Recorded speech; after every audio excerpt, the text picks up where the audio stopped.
You like introducing people. That sounds so good.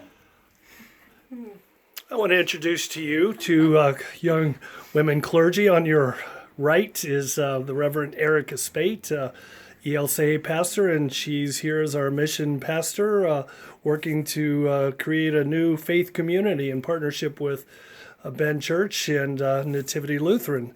And on her right is Leigh DeVries, a Presbyterian pastor, and she is our youth minister working with the Ben Youth Collective and also employed half-time at each church, or 50% of Nativity Lutheran and Ben Church. So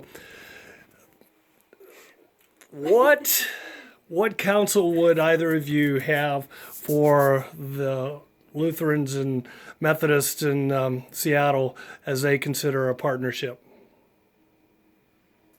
I mean, I think something that I've encountered in my work so far as kind of a pastor organizer in the community, and that's something I should say, is that community organizing is an amazing art and tool and way of life for any ministry, but particularly for any new ministry that's trying to be planted. Something I've encountered is that we often ask church people how we should be ministering to people who don't go to church. And there's that's really hard for me to do as a church person personally, to get away from that. But there's a fundamental disconnect when we ask church people what we should be doing for not church people. So for me, I've been trying to focus on the hard work of getting to know and be in a relationship with people that are not already in our churches, and to accompany people there, meet people there, without the idea of trying to bring them into a church. We may have to let that go a little bit. Yeah. What would you say, Leigh? Thanks. So when I think about ecumenical ministry, I think about this African proverb that says, if you want to go fast, go alone. Mm-hmm. And if you want to go far, go together. So it feels like what we're trying to invest in here at Ben Church and Nativity Lutheran and with the Ben Youth Collective is the slower work of doing something hard. And so that means sometimes you disagree. And you know what? That's okay.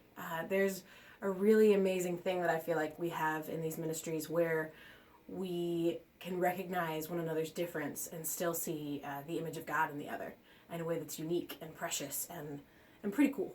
So, yeah, my advice would be when it's hard, it's fine. Expect that. Just expect it. Expect it's going to be rough. Just like with a car, you're going to have $1,000 of stuff to do every year because that's just how it goes. Yeah. There are going to be moments when it's tough and you don't like each other as much as you usually do. And that's really okay. Yeah. And the other thing, too, is that the gift maybe that we have, or at least I feel like I have in our congregational partners, is there's not a whole lot that these congregations would fall on their swords for. There are just a few vital things that we have decided, like inclusivity, relationship, justice.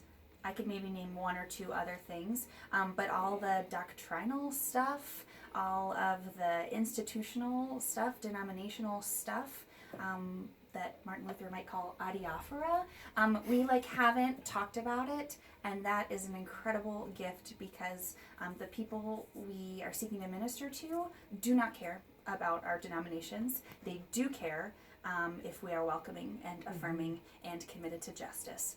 So I guess I would say figure out what you're willing to fall on your swords for, and hopefully it's only 2 or 3 things.